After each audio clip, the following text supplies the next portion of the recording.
A love built on lies. Emma Chin stood outside the apartment she'd shared with Jason for 3 years, holding 2 coffee cups and a bag of his favorite croissants. It was Thursday morning, exactly 1 week before their wedding. She'd taken the day off work to surprise him with breakfast before they finalized the seating arrangements with the wedding planner. The October sun was just beginning to warm the city streets. Emma felt butterflies in her stomach, the good kind. In 7 days, she would become Mrs. Emma Taylor. Her dress was hanging in her childhood bedroom at her parents' house. The flowers were ordered. 300 guests had confirmed. Everything was perfect. She used her key to open the door quietly, wanting to surprise Jason. Maybe she'd find him still in bed, or making his terrible coffee that tasted like burnt rubber. She smiled at the thought, but the smile died on her lips the moment she stepped inside. The sound of betrayal. Laughter drifted from the bedroom. A woman's laughter. Hi. Familiar. Tinkling.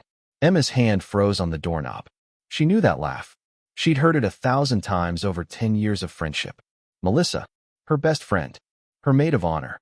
The woman who'd helped her choose her wedding dress, who'd thrown her bridal shower, who'd been by her side through every important moment since college. Emma's feet moved forward on their own, carrying her down the hallway toward the bedroom. The door was half open. She should have called out, should have announced herself. But something kept her silent, kept her moving like a ghost through her own apartment. We just have to make it through 1 more week, Jason's voice said. Then everything changes. I can't stand watching her parade around like the happy bride, Melissa replied. It should be me, Jason. It should have always been me. I know, baby. I know. Jason's voice was tender in a way Emma hadn't heard in months. But we need her family's money first. Once the wedding's done, have access to her trust fund and business accounts, we can be together properly. I'll divorce her within 6 months. She'll be so heartbroken, she won't even fight it. Emma's legs buckled. She grabbed the wall to keep from falling. The coffee cups slipped from her hands, hitting the carpet with soft thuds. Hot liquid spread across the floor, but Emma barely noticed. Just think, Melissa continued. In 6 months, we'll have everything. Her money, her business connections, her life. And she'll have nothing. God, I've waited so long for this. You've been so patient, Jason murmured, playing the supportive best friend. That was genius. It wasn't hard. Emma's so trusting, so naive. She actually believed we cared about her. They laughed together. The sound was like knives in Emma's chest. The girl who believed. Emma backed away slowly, her hand over her mouth to keep from making a sound. She made it to the front door, out into the hallway, down the elevator. Her body was moving, but her mind was frozen, stuck on those words playing over and over. We need her family's money first. She'll be so heartbroken, she won't even fight it. She actually believed we cared about her. Emma found herself sitting in her car in the parking garage, though she had no memory of walking there. She stared at the steering wheel. Her engagement ring caught the fluorescent light, sparkling mockingly. 5 years. She'd been with Jason for 5 years. They'd met at a business conference where he was pitching his startup and she was representing her family's investment firm. He'd been charming, ambitious, handsome. He'd pursued her relentlessly, sending flowers, writing love notes, making her feel like the most special woman in the world. Had any of it been real? Emma thought back through their relationship, seeing it now through different eyes. Jason had always been interested in her family's business. He'd asked detailed questions about her trust fund, about her role in the company, about her future inheritance. She'd thought he was just taking an interest in her life, being supportive of her career. How blind had she been? The best friend who wasn't. And Melissa. God, Melissa. They'd been roommates in college. Melissa had been there when Emma's father had his heart attack junior year. She'd held Emma through her first real heartbreak. They'd traveled to Europe together after graduation. Melissa was supposed to be her sister in everything but blood. Emma's phone buzzed. A text from Melissa. Coffee date today? Need to discuss your bachelorette party. So excited for you. Heart emoji, bride emoji, champagne emoji. The casual cruelty of it made Emma's stomach turn. She was going to throw up. She pushed open the car door and leaned out, heaving, but nothing came up. Just dry sobs that shook her whole body. Another text, this time from Jason. Where are you? Thought you were coming over this morning. He didn't even remember she'd said she was coming. He was texting her while still in bed with her best friend. The man she was supposed to marry in 7 days was asking where she was while his mistress was probably lying next to him. Emma looked at her phone, at the smiling photo of her and Jason set as her wallpaper. They looked so happy, so in love. It was all a performance, an elaborate con. And she'd been the star fool of the show, the sister who knew something was wrong. Emma drove to her sister Rachel's apartment without thinking. Rachel was 3 years older and worked as a criminal defense attorney. She was tough, brilliant, and fiercely protective of Emma. Rachel took one look at Emma's face when she opened the door and pulled her inside. What happened? Did someone die? Emma couldn't speak. She just stood in Rachel's living room, shaking. Rachel guided her to the couch, brought her water, sat beside her, and waited. That was the thing about Rachel. She knew when to push and when to be patient. Finally, Emma found her voice. Jason's cheating on me. What? Are you sure? With Melissa? Rachel's face went pale, then red with fury. That son of a... I heard them. This morning, I went to surprise Jason, and I heard them talking in the bedroom. Emma's voice was mechanical, distant. They're planning to take my money. Jason wants to marry me, get access to my trust fund and business accounts, then divorce me. They've been planning this together. Oh, Emma. Rachel wrapped her arms around her sister. Oh, honey, I'm so sorry. That's when Emma finally broke. She cried like she hadn't cried since their father died. She cried for the relationship that never existed, for the best friend who was never really her friend, for the future she'd imagined that was built on lies. Rachel held her, let her cry, and when the tears finally stopped, she asked the important question. What do you want to do? The decision that changed everything. Emma sat up, wiping her eyes. I don't know. Cancel the wedding? That's 300 guests, Rachel. My parents have spent over $100,000. The deposits are non-refundable, and everyone will ask why. And I'll have to explain that my fiancé was using me for money and my best friend was helping him. Who cares what people think? You can't marry him. I'm not going to. Emma's voice was suddenly clearer, stronger. But I'm not going to just cancel it either. Rachel looked at her sister carefully. What are you thinking? They're planning to humiliate me, Rachel. They're planning to take everything from me and leave me with nothing. They think I'm naive and trusting and weak. You're none of those things. I know that now. Emma stood up, pacing. They want to play games? They want to manipulate me? Then let's play. But by my rules. Emma, I have 7 days. 7 days to gather evidence, protect my assets, and plan something they'll never see coming. Emma turned to face her sister, and Rachel was startled by the fire in her eyes. They think the wedding is going to be their payday. I'm going to make sure it's their reckoning. Rachel was quiet for a moment. Then a slow smile spread across her face. You want revenge. I want justice. There's a difference. Okay. Rachel stood up, all business now. This was why she was such a good lawyer. She could shift from emotion to strategy in seconds. First thing, we need to protect your money. Do they have any access to your accounts? Jason has a credit card on one of my accounts. For wedding expenses. Cancel it. Today. And we need to talk to your financial advisor about securing your trust fund. If you're still legally engaged to him, there might be ways he could claim access after the marriage. Emma nodded, pulling out her phone. What else? Evidence. We need documentation of everything. The affair, any financial manipulation, anything that proves his intentions. Do you have any proof of what you heard this morning? Just my word against theirs. Rachel chewed her lip, thinking. We need more. We need something concrete. The plan begins to form. I could hire a private investigator, Emma said slowly. Get photos, recordings, financial records. That's good. I know someone who's excellent and discreet.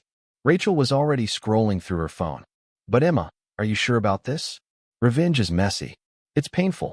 It might be easier to just walk away. Emma thought about Jason's voice saying she won't even fight it. She thought about Melissa laughing, calling her naive. She thought about 5 years of lies, of being used, of having her trust and love weaponized against her. I'm not doing this just for revenge, Emma said quietly. I'm doing this because other people need to know what kind of people Jason and Melissa really are. Jason has business partners who trust him. Melissa works with vulnerable clients at her nonprofit. They're predators, Rachel. And if I don't stop them, they'll do this to someone else. Rachel studied her sister with new respect. Okay, then let's do this right. But Emma, for this to work, you have to act normal. You have to pretend you don't know anything. Can you do that?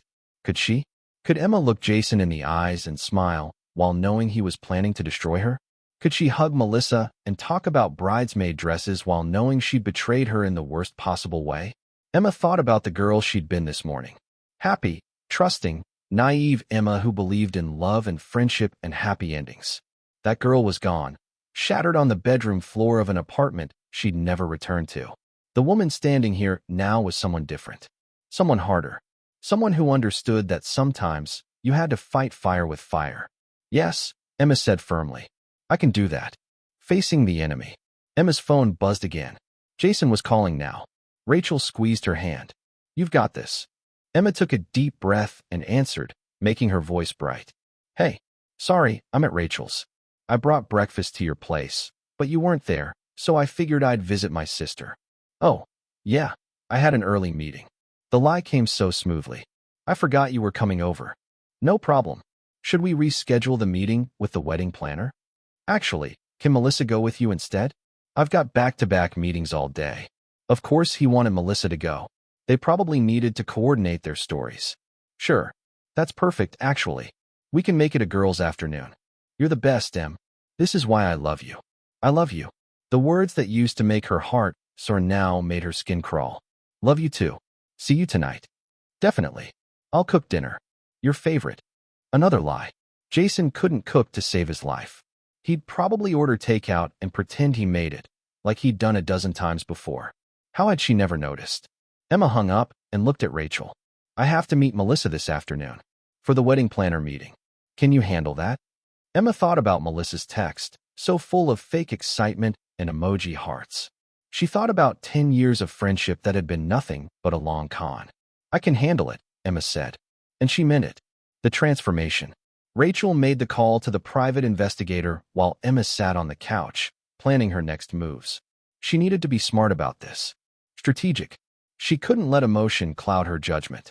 First priority, protect her assets. She'd call her financial advisor as soon as his office opened. Cancel Jason's credit card. Make sure her trust fund was secure. Second, gather evidence. The private investigator would handle the affair documentation, but Emma needed to look into Jason's business dealings too. If he was willing to con her, what else was he willing to do? Third, keep up appearances. The hardest part. She had to act like the happy bride for 7 more days. Had to smile and laugh and pretend her world hadn't imploded. Rachel hung up the phone. Investigator will start today. He's going to follow both Jason and Melissa, get photos, and see if he can record any conversations. He'll also look into Jason's financial situation, see if there are any other red flags. Thank you. Emma stood up. I should go. I need to shower and change before meeting Melissa. Can't let her think anything's wrong. Emma. Rachel caught her arm. I'm proud of you. Not many people would have the strength to do what you're planning. Emma smiled, but it didn't reach her eyes. I'm not strong, Rachel. I'm just really, really angry. And anger is an excellent motivator. The performance begins. I love you too, Emma said. And for the first time in their 10-year friendship, the words tasted like poison in her mouth. The war room. That evening, Emma sat in Rachel's apartment, surrounded by documents. Her financial advisor had helped her restructure her accounts. Jason's credit card was canceled. Her trust fund was locked down tight. The private investigator had already sent over preliminary reports. Photos of Jason and Melissa having lunch together at a restaurant across town. Photos of them at a hotel that afternoon. Time-stamped, dated, undeniable proof of the affair. This is just the beginning, Rachel said, studying the documents. We need to know everything. His business dealings, her work history, any skeletons in their closets. Emma's phone buzzed. A text from Jason. Miss you. Can't wait for dinner tonight. She stared at the message, then at the photos of him kissing Melissa in a hotel lobby. I'm not going to his place tonight, Emma said suddenly. I can't. I'll make up an excuse.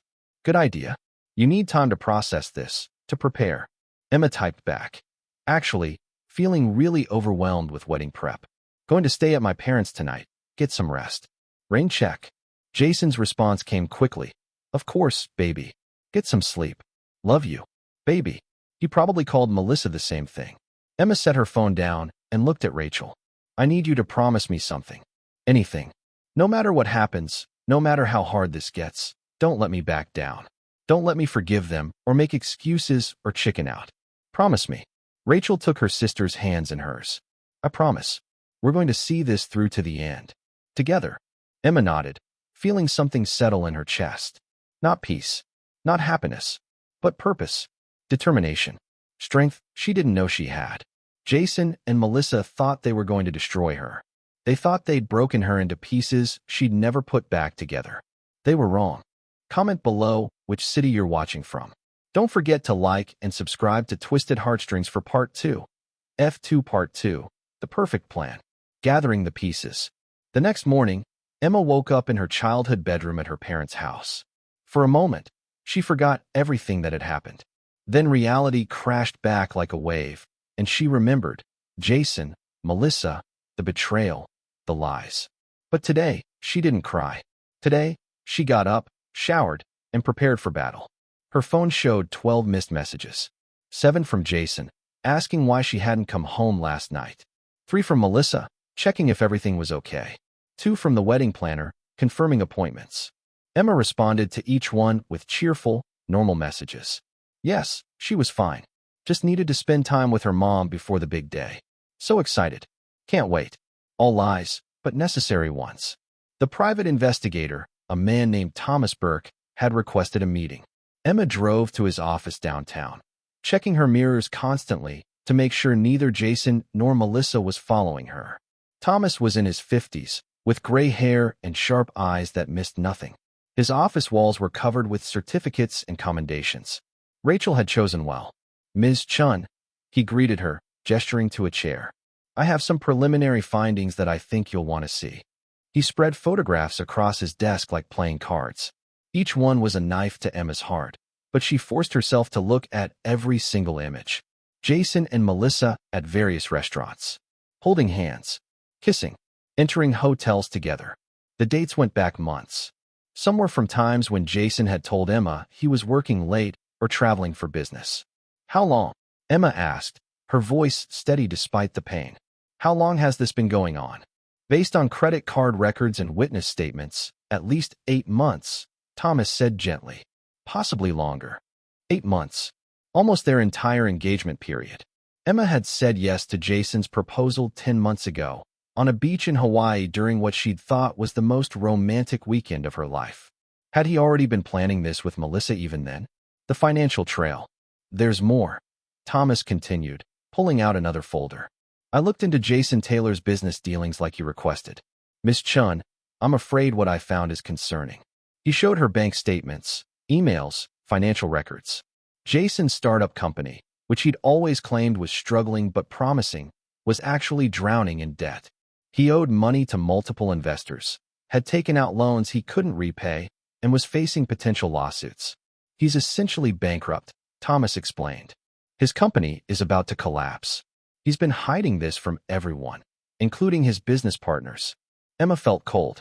So he really was marrying me for my money. It appears that way. And there's something else. Thomas pulled out more documents. Jason has been preparing paperwork to add himself to your business accounts. Forms that would need your signature after the wedding. He's also drawn up documents that would give him power of attorney over your financial decisions. What? Emma grabbed the papers, scanning them quickly. Her hands started shaking. This would give him complete control over everything I own. Yes, I believe the plan was to have you sign these during your honeymoon, when you'd be relaxed and trusting. Once he had access, he could drain your accounts, dissolve your trust fund, even sell your stake in your family's business. The scope of the betrayal was breathtaking. Jason hadn't just been planning to marry her and divorce her. He'd been planning to financially destroy her completely. What about Melissa? Emma asked. What's her angle in all this? Thomas pulled out yet another folder. Melissa Rodriguez has her own financial problems. The nonprofit she works for is under investigation for misuse of funds. There's evidence suggesting Melissa has been embezzling money for over a year. Oh my God, she needs money fast, and she needs to disappear from her current position before the investigation concludes. My guess is that Jason promised her a cut of your money in exchange for helping him manipulate you. Emma sat back in her chair, overwhelmed. These weren't just two people having an affair. They were criminals planning to commit fraud, embezzlement, and financial abuse. And she had been their target. The lawyer's advice. From Thomas's office, Emma went straight to see Margaret Chun, her family's attorney. Margaret was a sharp woman in her 60s who had handled the Chun family's legal matters for 30 years. Emma, dear, Margaret said, her face grave as she reviewed Thomas's findings. This is very serious. We're not just talking about a broken engagement. We're talking about attempted fraud on a massive scale. What can we do? Several things. First, we immediately protect all your assets. I'll draw up documents that ensure Jason Taylor has no legal claim to anything of yours, even after marriage. Second, we need to contact the police. This is criminal behavior. No. Emma's voice was firm. Not yet. I don't want them arrested before the wedding. Margaret looked at her over her reading glasses. Emma, I understand you're hurt, but revenge isn't. This isn't just revenge, Emma interrupted. Jason has business partners who've invested money with him. Melissa works with vulnerable people at her nonprofit. If we arrest them quietly, the story stays quiet. Their victims never get justice. Other people never learn what kind of predators they are. What are you proposing? Emma leaned forward. I want to expose them publicly. At the wedding. In front of everyone who matters. Jason's business associates, Melissa's colleagues, our families, all 300 guests. I want everyone to see exactly who they really are. Margaret was quiet for a long moment. That's risky, Emma. Legally and emotionally. I know. But I need to do this. Not just for me, but for everyone they might hurt next. All right. Margaret pulled out a legal pad. Then we need to plan this very carefully. If you're going to expose them publicly, we need to make sure we have ironclad evidence and that we don't open ourselves up to defamation lawsuits. They spent the next 3 hours planning. Margaret would prepare documentation of everything. The fraudulent power of attorney papers, the evidence of the affair, Jason's business fraud, Melissa's embezzlement. Everything would be compiled into a presentation that could be shared with guests and, more importantly, with law enforcement immediately after the public reveal. We'll also have police standing by, Margaret said. Once you make the evidence public, they can move in to make arrests. This way, everything is done legally, and Jason and Melissa can't claim we fabricated evidence. Perfect, Emma. Margaret's voice softened. Are you absolutely sure about this? Once you do this, there's no going back. Your wedding day will become something very different than what you planned. Emma thought about the girl she'd been a week ago, excited about flowers and seating charts and her beautiful white dress. That girl had believed in fairy tales and happy endings. This new Emma knew better. Sometimes the happy ending wasn't getting married. Sometimes it was refusing to be a victim. I'm sure, she said, playing the role. The next few days were the hardest of Emma's life. She had to act completely normal while knowing everything she knew. She had to smile at Jason, laugh at his jokes, kiss him goodnight. She had to plan her own wedding while secretly planning its spectacular implosion. Jason was attentive, loving, perfect. He brought her flowers, told her how beautiful she was, talked about their future together. Every word was a lie, but Emma smiled and played along. The worst part was Melissa. Her best friend threw her a bachelorette party that Saturday night. 15 women, most of whom Emma had known for years, gathered at an upscale restaurant to celebrate her upcoming marriage. Melissa gave a toast. To Emma, my best friend, my sister by choice. You deserve all the happiness in the world, and I'm so honored to stand beside you on your special day. Everyone cheered. Emma raised her glass, forcing herself to smile while her stomach churned. Later, in the bathroom, Melissa cornered Emma alone. Are you okay? You seem stressed. Just wedding nerves, Emma lied. Hey. Melissa hugged her. You and Jason are perfect together. This is going to be the happiest day of your life. Emma hugged her back, thinking about the hotel room photos, the recorded conversations, the financial documents. I hope so. The unexpected ally. On Monday, 4 days before the wedding, Emma received an unexpected phone call. The caller ID showed a name she didn't recognize, Marcus Webb. Miss Chun, you don't know me, but I'm Jason Taylor's business partner. I need to speak with you urgently. Emma's heart raced. Had Jason found out about her investigation? Was this a trap? She agreed to meet Marcus at a coffee shop near her office. He was younger than she expected, maybe 30, with tired eyes and an anxious demeanor. Thank you for meeting me, he said, sitting down across from her. I know this is strange, but I've been trying to figure out how to approach you for weeks. About what? Marcus pulled out a folder. About Jason. Miss Chun, I don't know how much you know about his business, but I think you should know that he's been lying to you.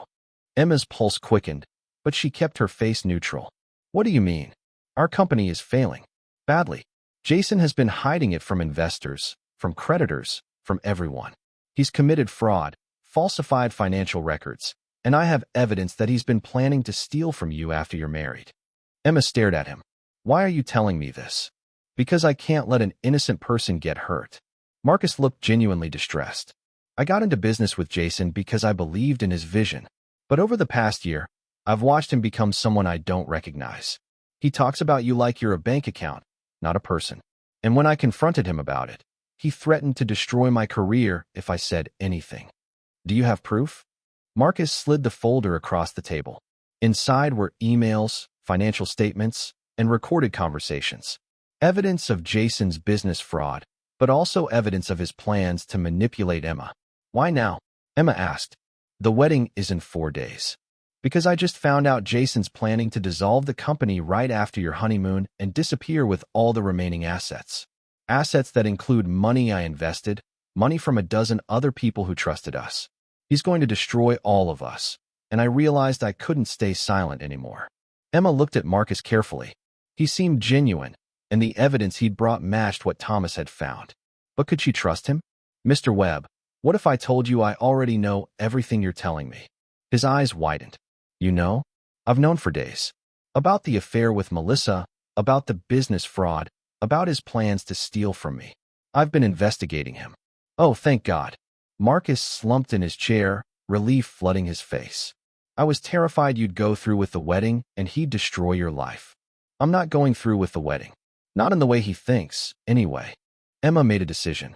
She told Marcus about her plan, about the public exposure, about the evidence she'd gathered, about her intention to make sure Jason and Melissa faced consequences for their actions. When she finished, Marcus was staring at her with something like awe. That's brilliant, he said. And I want to help. Building the presentation. Marcus became part of Emma's team. Along with Rachel, Thomas the investigator, and Margaret the attorney, they worked around the clock to prepare for Saturday.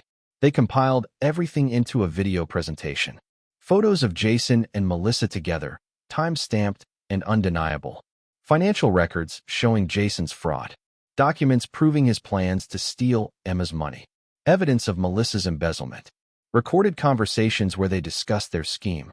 The video would play on the screens in the wedding venue instead of the romantic montage Emma had originally planned. Every guest would see the truth about Jason Taylor and Melissa Rodriguez. We need to be careful about the editing, Margaret warned. Everything must be factual and provable. No emotional editorializing. Just facts, evidence, and documentation. They worked late into the night, perfecting every detail. Emma watched the video over and over, each viewing both painful and empowering. This was her truth, her evidence, her justice. Rachel worried about her sister. Emma, are you sleeping? Eating? You look exhausted. I'm fine. You're not fine. You're planning to blow up your own wedding in front of 300 people. I'm planning to expose 2 criminals, Emma corrected. There's a difference. But Rachel was right. Emma wasn't sleeping well. Every night, she lay awake thinking about Saturday, about walking into that venue in her wedding dress, about the moment the video would start playing, about the looks on Jason's and Melissa's faces when they realized what was happening. Would she have the strength to go through with it? The rehearsal dinner. Friday night was the rehearsal dinner. 75 close family and friends gathered at an upscale restaurant. Emma wore a beautiful blue dress and smiled until her face hurt. Jason's parents were there, kind people who had welcomed Emma into their family. They had no idea their son was a criminal. Looking at them, Emma felt a pang of guilt. Tomorrow would devastate them too. But then she thought about all of Jason's victims. Marcus and the other business partners who'd trusted him. The investors who'd given him money. The future targets he and Melissa would find if they weren't stopped. Jason gave a speech, talking about how lucky he was to have found Emma, how she'd changed his life, how he couldn't wait to spend forever with her. He looked sincere, sounded sincere. If Emma hadn't known the truth, she would have believed every word. Melissa gave a speech too, about friendship and love and supporting each other through everything. She cried actual tears. The performance was Oscar-worthy. When it was Emma's turn to speak, she stood up and looked around the room. Her parents, proud and happy. Rachel, who knew the truth and squeezed her hand supportively. Jason's family, beaming at her. Friends who'd known her for years. "Thank you all for being here," Emma began. "Jason and I are so grateful to have your love and support. Tomorrow is going to be a day no one will ever forget." She looked directly at Jason. "I promise you, it's going to be extraordinary." Jason smiled at her, completely oblivious. Melissa raised her glass in a toast. And Emma smiled back, thinking about tomorrow. The night before. That night, Emma couldn't sleep at all. She lay in her childhood bedroom, staring at the ceiling, thinking about everything that had led to this moment. Her phone buzzed. A text from Jason. "Can't sleep. Too excited about tomorrow. I love you so much, Emma. You're my everything." She stared at the message for a long time. Part of her, a small, broken part. But then she thought about the recordings, the evidence, the financial documents, the hotel room photos, the 8 months of lies. Emma deleted the message without responding. Another text came through, this time from Melissa. "Last night before you're a married woman. Sweet dreams, bestie. Tomorrow is going to be magical." Magical. Yes, it would be that. Emma got out of bed and walked to her closet. Her wedding dress hung there, pristine white, covered in delicate lace and beading. She'd spent months finding the perfect dress. It cost $15,000. She was going to wear it tomorrow while she destroyed the 2 people who'd tried to destroy her. Rachel knocked softly and entered. "Can't sleep either?" "No." "Emma, are you absolutely certain about tomorrow? It's not too late to just cancel the wedding quietly, walk away, let the police handle it." "I'm certain." "Okay." Rachel sat on the bed beside her sister. "Then I'll be right there with you. Every step of the way." "Thank you." Emma leaned her head on Rachel's shoulder. "For everything. For believing me. For helping me. For not thinking I'm crazy." "You're not crazy. You're strong. Stronger than Jason or Melissa ever imagined." Rachel squeezed her hand. "Tomorrow, you're going to show everyone just how strong you are." The morning of Saturday morning dawned clear and beautiful. Perfect wedding weather. Emma woke at dawn, her heart pounding. Today was the day. Her mother came in with breakfast. "How's my beautiful bride?" "Nervous," Emma said honestly. "That's normal, sweetheart. Every bride is nervous on her wedding day." But her mother had no idea what Emma was really nervous about. Not the ceremony, but the chaos. Not the marriage, but the exposure. The makeup artist and hairstylist arrived at 8. They transformed Emma into a perfect bride. Elegant updo, natural makeup that made her skin glow, a smile that looked genuine even though her stomach was in knots.